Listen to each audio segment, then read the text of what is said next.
హల్లెలూయా. Good morning. తెల్లవారిందండి. మరొకసారి మనందరం కలిసి దేవుని వాక్యాన్ని ధ్యానించబోతున్నాం. ప్రభు యొక్క చివరి వారం, ఈ లోకంలో గడిపిన చివరి వారంలో జరిగిన సంభవాలను గుర్తిస్తున్నాం, నేర్చుకుంటున్నాం, గ్రహిస్తున్నాం.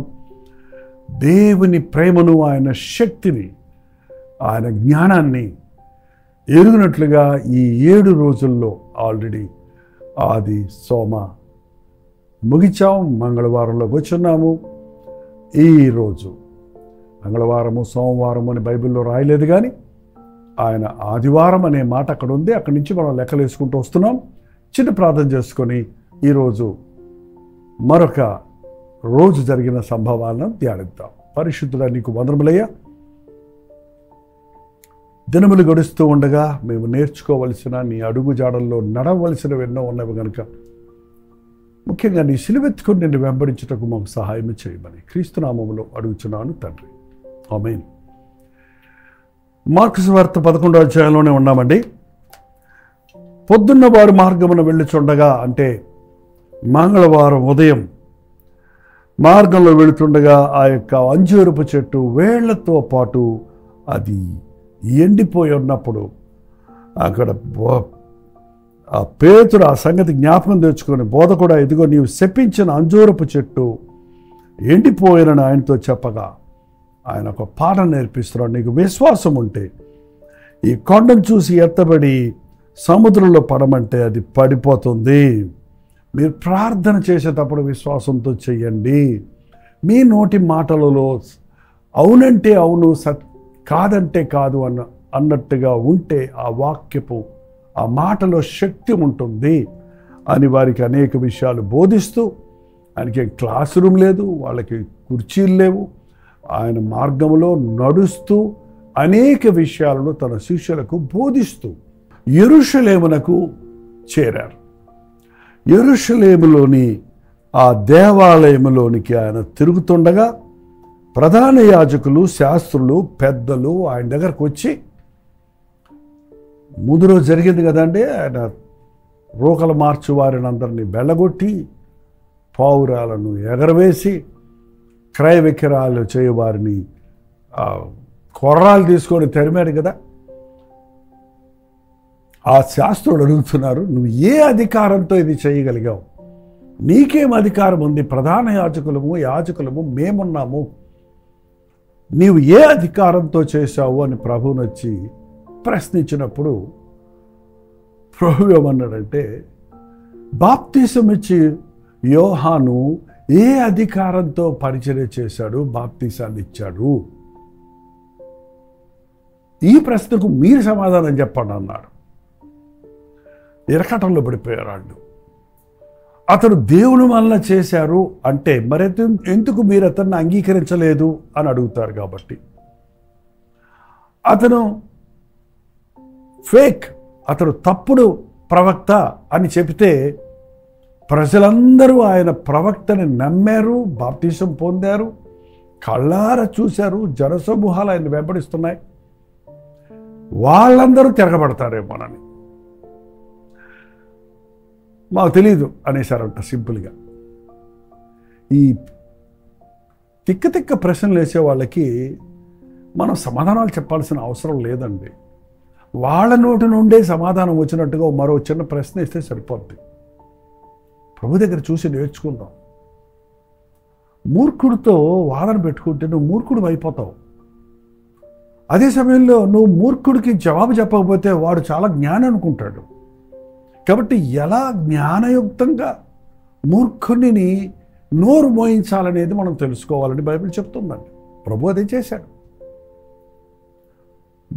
మా తెలియదు, మేము చెప్పమన్నాడు. అయితే నేను చెప్పను ఏ అధికారంతో అనగానే ఇంకా అయిపోయింది అక్కడితో. అయితే అక్కడున్న, మీకు తెలుసా బైబిల్లో ఈ యొక్క సద్దూకైలు, పరిసయ్యులు, శాస్త్రులు, యాజకులు, ప్రధాన యాజకులు, ఇలా కొన్ని తెగలు ఉన్నాయి. ప్రధాన యాజకుడు అంటే ముఖ్యమైన యాజకుడు, యాజకులు అంటే వారికి సహాయకులు, శాస్త్రులు అంటే ఆ రోజుల్లో ప్రింటెడ్ బైబిల్ లేదు కాబట్టి, ప్రింటింగ్ లేదు కాబట్టి వాళ్ళ పని ఏంటంటే మోషే రాసిన 5 కాండాలలో అదే అప్పుడు ధర్మశాస్త్రం. ఆ 5 కాండాలను రాస్తూనే ఉంటారు. వాళ్ళు రాసిన ప్రతుల్ని పంచుతుంటారు అందరికీ, అన్ని ఆలయాలకి, అన్ని చోట్లకి, అందరూ చదువుకోవడానికి. వారి పని ఎప్పుడు చూసినా ఆ లేఖనాలను రాస్తూ ఉండటమే. అంటే కంటతా పట్టిన దానికంటే స్ట్రాంగ్ ఉంటుంది. వాళ్ళకి అక్షరాలతో బాగా తెలిసిన మాట ధర్మశాస్త్రం. వాళ్ళు శాస్త్రులు. పరిచయులు అంటే దాన్ని వాళ్ళు చదువుతూ ఉంటారు. 24 గంటలు ఆ లేఖనాలను, మోసే ధర్మశాస్త్రాన్ని చదువుతూ ఉండటమే. ప్రతి చిన్నది కూడా పరిశీలనగా పట్టించుకొని దాన్ని ఆచరించడానికి ప్రయత్నిస్తారు. అదే సమయంలో మరి సద్దూకయ్యులు అంటే, ఈ పరిచయుల్లోని ఒక తెగ ఏంటంటే, ఈ పరిచయులు కేవలం లేఖనాల్లో రాసినట్టు అక్షరాల పాటించాలనే వాళ్ళు.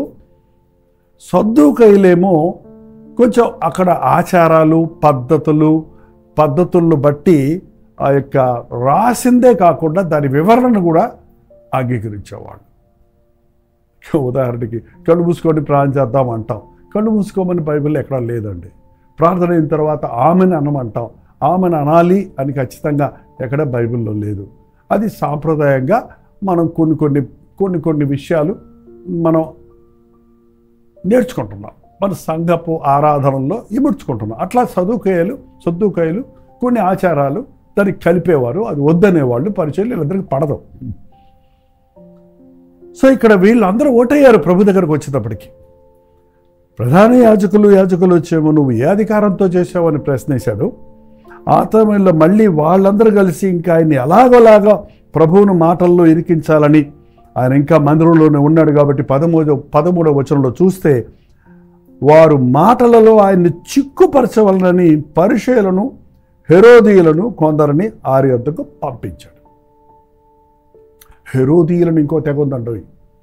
వీళ్ళు ప్రభుత్వ పక్షంలో మరి మందిరము, ప్రభుత్వాన్ని కలిపేవారు అన్నమాట. చూడండి, మనకు కూడా కొంతమంది ఉంటారు క్రైస్తవుల తరపున అధికారులు ఉంటారు ప్రభుత్వాల్లో. అలాగూ వారు యూదుల తరపున, అది హెరోది రాజు తరపున కొంతమంది అక్కడ ఉన్నారు. వారు హెరోదీయులు. వాళ్ళు వచ్చి అన్నారు, వాళ్ళు ఒక ప్రశ్న వేశాడు, బోధకుడా నువ్వు సత్యవంతుడువు, నువ్వు ఎవరిని లక్ష్య పెట్టని వాళ్ళవు మేము ఎరుగుదము, నువ్వు మొహమాటం లేని వాడివని మేము ఎరుగుదము అని కొంచెం ఆయన్ని పొగిడినట్టుగా పొగిడి, కైసరుకు పన్నిచ్చుట న్యాయమా, దేవునికి ఇచ్చుట న్యాయమా? కైసరుకు పన్నివ్వాలా, దేవునికి ఇవ్వాలా? కైసరుకి ఇవ్వాలా? దేవునికి ఇవ్వాలి అంటే నువ్వు రాజుకు వ్యతిరేకంగా మాట్లాడుతున్నామని, కైసరికి ఇవ్వాలంటే మరి దేవునికి గౌరవిస్తారని ఏదో ఇరకాట చిక్కు పెట్టాలనుకోండి. ప్రశ్నలండి, బాబా ఈ డిబేట్స్ జరుగుతున్నాయి చూడండి. మనుషుల్ని ఆన్సర్ కోసం కాదండి ప్రశ్నలు వేసేది, అవతల వాడిని చిక్కుల్లో పెట్టాలనే ప్రశ్నలు. మనం వాటిని అవాయిడ్ చేయటం, వాటిని ప్రోత్సహించకుండా ఉండడం చాలా మంచిదండి. ఎంత వాదించినా ఒక మనిషిని ఒప్పించలేము. ఒప్పించే పని పరిశుద్ధాత్ముడి పని అండి. నువ్వు ఎంత వివరించినా మూర్ఖుని మనసు రంజింపలేవు. ప్రార్థిస్తే అవతల వ్యక్తిలో దేవుడు కార్యాన్ని జరిగిస్తారు. కానీ నువ్వు నొప్పించి, ఒప్పించి, రుజువులు చూపించి ఎవరిని బలవంతంగా యేసు ప్రభు వైపు తిప్పలేము. యేసే దేవుడిని ఒప్పుకునేటట్టుగా చేయలేము. యేసే రక్షకుడిని నోటిలో నుండి ఎవరైనా ఒప్పుకున్నాడంటే వాడు పరిశుద్ధాత్ముడి ద్వారా మూటబడిన వాడు మాత్రమే. ప్రభు వారికి అనవసరమైన జవాబులు ఇవ్వలేదు. మీ దగ్గర ఉన్న ఒక నాణ్యం తీసుకురండి అన్నాడు. ఈ నాణ్యం మీద ఎవరి అచ్చు ఉంది, ఎవరి ముద్ర ఉంది? కైసరిది అన్నాడు. అయితే కైసరికి ఇవ్వండి. మీ ధాన్యం మీద ఎవరి ముద్ర ఉంది? మీ పంటల మీద ఎవరి ముద్ర ఉంది? పంట పండించేవాడు ఎవరు? అది దేవుడే కదా. నువ్వు విత్తనం వేసావు, వర్షం కురిపించేవాడు, ఎండ రైతులు వచ్చేటట్టు చేసేవాడు, మొక్కను మొలిపించేవాడు దేవుడు కనుక దేవునివి దేవునికి ఇవ్వండి, కైసరికి ఇవ్వండి అని వారితో చెప్పినప్పుడు వాళ్ళు ఆశ్చర్యపడి ఇంకేం చెప్పలేకపోయారు. అందులోకి ఇంకొక తెగ వచ్చింది. వారు పునరుద్ధానం లేదని చెబుతారన్నమాట. ఈ సద్దూకయ్యులు ఆచారాలు పాటించేవారు. వాళ్ళు అన్నారు, బోధకుడా నాకు ప్రశ్న ఉంది, సమాధానం చెప్పు. ఒక అతనికి ఒక అతని భార్య చనిపోయింది. చనిపోయినప్పుడు ఆ వంశాన్ని నిలబెడటానికి వాళ్ళ సహోదరుడు పెళ్లి చేసుకోవచ్చు. ఆ దినాల్లో ఆ వంశం కదంటే వాళ్ళ తమ్ముడు పెళ్లి చేసుకోవచ్చు అన్నమాట. అదే వంశంలో నుంచి రావడం. ఆ తమ్ముడు చచ్చిపోయాడు, ఇంకొకళ్ళు పెళ్లి చేసుకున్నాడు, ఇంకో తమ్ముడు పెళ్లి చేసుకున్నాడు. ఇలా 7 పెళ్లి చేసుకున్నారు, 7 చచ్చిపోయారు. పరలోకంలో ఈమె ఎవరి భార్యగా ఉంటుంది అని పెద్ద తెలివిగా అడుగుతున్నాం అనుకుంటూ, పరలోకంలో మరి వీళ్ళందరూ పరలోకం వెళ్తే అక్కడ ఎవరికి ఆమె భార్యగా ఉంటుంది అని ఒక ప్రశ్న అడిగితే ప్రభు చెప్పిన సమాధానం 24వ వచనం అండి. మీరు లేఖనములను కానీ దేవుని శక్తిని కానీ ఎరుగక, లేఖనాలు తెలియవు, వాక్యము తెలియదు, మీకు దేవుని శక్తి తెలియదు. వీళ్ళు లేఖనాలు లెక్క చేయరు, ఆచారాలు లెక్క చేస్తారు. వీళ్ళు లేఖనాల్లో రాయబడి ఉన్నది ఈ సత్యాలన్నీ. లేక దేవుని శక్తి నీకు బయలుపరుస్తుంది, ఆ పరిశుద్ధాత్మని శక్తి. లేఖనాలు కానీ, ఈరోజు చాలామంది క్రైస్తవులకి వాక్యం తెలియదండి. వాక్యం తెలిసామనుకున్న వాళ్ళకి దేవుని శక్తి తెలియదు, అక్షరాలు పట్టుకుంటారు అంతే. ఇవాళ అన్యులు కూడా దేవుని వాక్యాన్ని చదివి ఇష్టం వచ్చినట్టు విమర్శిస్తున్నారు చూసారా? వాళ్ళకి దేవుని శక్తి తెలియదు, ఆ వాక్యంలోని మర్మం తెలియదు. అటువంటి వారికి ఇలాంటి పిచ్చి పిచ్చి ప్రశ్నలు ఉంటాయండి. పరలోకంలో పెళ్లి చేసుకోవటం కాదయ్యా. పరలోకం అనేది అది దేవుని పరిశుద్ధ నిలయం. అక్కడ మనం దేవుని పిల్లలం. ఏంటంటే boys high school, girls high school అని వాళ్ళు యవన ప్రాయంలోకి వచ్చాక పెడుతున్నారు. కిండర్ గార్డెన్ స్కూల్లో కూడా boys Kinder garden, girls Kinder garden అంటారండి. ఆడపిల్లలు, మగపిల్లలు, వాళ్ళు చిన్నపిల్లలు, వాళ్ళకి ఆ తలంపులే ఉండవు, ఆ సెక్స్ విషయం ఆలోచనే రాదు. మనం దేవుని పిల్లలు అక్కడికి వెళ్ళిన తర్వాత మళ్ళీ పెళ్ళిళ్ళు, మళ్ళీ పిల్లలు, మళ్ళీ సంసారం ఉంటుంది అనుకుంటున్నారు పరలోకంలో. మా దేశంలో అలాంటి అభిప్రాయాలు ఉన్నాయి కదా. పరలోకం అంటే మళ్ళీ ఇదే జీవితం కాదండి. మనం మహిమ శరీరాన్ని పొందుతాం, ఆకలి లేని, దప్పిక లేని, మరణము లేని, రోగము లేని శాశ్వతమైన జీవితం అది. పరలోకములో వారు దూతల వలె ఉందురు. దూతలు, దేవదూతలు మగవ ఆడవా అంటే దేర్ ఇస్ నో సెక్స్. వాటికి సెక్స్ లేదండి. అంటే మళ్ళీ వేరేలాగా అనుకోకండి, ఇప్పుడు ఏదో కొత్త రకం పేర్లు పెట్టుకుంటున్నారు, అటు ఇటు కాకుండా ఉన్నాడంటే అట్లా కాదు. అక్కడ వాళ్ళకి అసలు సెక్సే లేదు. సూర్యుడు మగ ఆడ, చంద్రుడు మగ ఆడ అని అడిగితే ఏం చెప్తారు? There is no sex for the creation. అలాగే దేవుని దూతలుగా ఉంటాము, పిల్లల్లాగా ఉంటాము, పరిశుద్ధులుగా ఉంటాము. దేహ సంబంధమైన సంబంధాలు అక్కడ ఉండవు. మనందరము సహోదరులుగా దేవుని పిల్లలుగా ఉంటాము అని జవాబు చెప్పాడు. వాళ్ళకి ఏం అడగాలో ఏం చెప్పాలో అర్థం కాక వాళ్ళు మౌనంగా ఉండిపోతే మరి భక్తుడిని పంపించారు. శాస్త్రులు వచ్చారు. 28వ వచనంలో శాస్త్రులు వచ్చి, నువ్వు బాగా చెప్పావు కానీ ఆజ్ఞల్లో ప్రధానమైన ఆజ్ఞేది అని మరొక ప్రశ్న వేశారు. 10 ఆజ్ఞల్లో ప్రధానమైన ఆజ్ఞేది అని అడిగితే ప్రభు చెప్పాడు, నీ దేవుడైన యెహోవాను పూర్ణ హృదయంతో, పూర్ణాత్మతో, పూర్ణ శక్తితో, పూర్ణ బలముతో, పూర్ణ వివేకంతో ప్రేమించవలనది మొదటి ఆజ్ఞ. నిన్ను వలె నీ పొరుగువాడిని ప్రేమించవలనది 2వ ఆజ్ఞ అని చెప్పినప్పుడు వారు ఏం బదులు చెప్పాలో అర్థం కాక, ఏంటంటే వారు నువ్వు మంచిగా చెప్పావు, సత్యమే చెప్పావు అని ఒప్పుకోవాల్సి వచ్చింది. కానీ అది సటల్గా వాళ్ళు చెప్పినప్పుడు ప్రభు నన్ను దేవుని రాజ్యానికి దూరంగా లేవు అని. చూడండి, ప్రభు వారందరి సందేహాలను తీర్చి వెళ్ళాడండి. వాళ్ళకి సరైన సమాధానాలు ఇచ్చి వెళ్ళాడు. ఆ తర్వాత ఆయన శిష్యులతో చాలా విషయాలు మాట్లాడారు. ఈ అధ్యాయం అంతా మీరు చదవండి. శిష్యులకు ఆయన రాకడ గురించిన సంగతులు, మరనేక విషయాలను 12వ అధ్యాయంలో ఆయన ఇంకా వాళ్ళతో మాట్లాడుతూ 13వ అధ్యాయంలో కూడా అనేక విషయాలు వాళ్ళకి బోధించారు. 14వ అధ్యాయం వచ్చేటప్పటికి అక్కడ ఆ వెన్స్డే, ఆ బుధవారం నాడు ఒక స్తుతి కూడిక జరిగినట్టు అక్కడ ఏం జరిగిందనేది రేపు ప్రభు చిత్తమైతే నేర్చుకుందాం. మన ప్రతి ప్రశ్నకు ప్రభు దగ్గర సమాధానం ఉంది. మన సమస్యలుంటే ప్రభువును అడిగి తెలుసుకుందాం. ప్రభు ఇచ్చే జవాబులను నమ్మి విశ్వసించి వాటి ప్రకారంగా జీవిద్దాం. ప్రార్థన.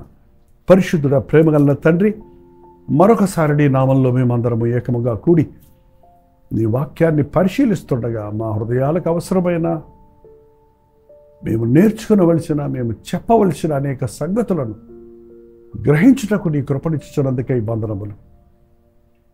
మాలో ఉన్న ప్రతి ప్రశ్నకి సమాధానము నీవే గనుక మా సమస్యలన్నిటినీ ఎప్పటికప్పుడు నీ సన్నిధిలో తెచ్చిపెట్టి నీ సమాధానము పొందుటకు, నీ స్వస్థతలు, విడుదలను పొందుటకు సహాయం చేయమని క్రీస్తునామములో అడుగుచున్నాను తండ్రి. మన తండ్రి అయిన దేవుని యొక్క ప్రేమయు, కుమారుడైన క్రీస్తు యొక్క కృపయు, ఆదరణకర్త అయిన పరిశుద్ధాత్మ యొక్క సహవాసములు కూడి వచ్చిన మనందరికీ ఇప్పుడును సదాకాలము తోడై ఉండును గాక. ఆమేన్. దేవుని స్తోత్రం. మీ ప్రార్థనావసరతలు, భారాలు, అలాగే మీ ప్రశ్నలు ఏమైనా ఉంటే 954041 నెంబర్కి టెక్స్ట్ లేక వాయిస్ మెసేజ్ ద్వారా వాట్సాప్ పెట్టండి. మీ పక్షంలో ప్రార్థిస్తున్నాం, మీకు జవాబులు ఇవ్వడానికి ప్రయత్నిస్తాం. మీ ప్రైజ్ రిపోర్ట్స్ని బట్టి ప్రభువును స్తుతించడానికి ఆశిస్తున్నాం. మీరు ఇతర దేశాల్లో ఉంటే 91001008 నెంబర్కి పంపించండి. ఇండియాలో మీరు ఏ ప్రాంతాల్లో ఉన్న 954041 నెంబర్కి మీ వాట్సాప్ మెసేజ్ని పంపించండి. డాక్టర్ జేపల్ యూట్యూబ్ ఛానల్ సబ్స్క్రైబ్ చేయండి, లైక్ చేయండి. మీ పేరు, ఊరు, లైక్ చేయడం వచ్చి టైప్ చేయడం మర్చిపోకండి. రోజు మధ్య మధ్యాహ్నం 3 గంటల హెచ్చరిక, అలాగే రాత్రి 9 గంటల కలువరి ప్రతి తొడిలో మళ్ళీ కలుసుకుందాం. అంతవరకు దేవుని మహాకృప మీకు తోడైన గాక.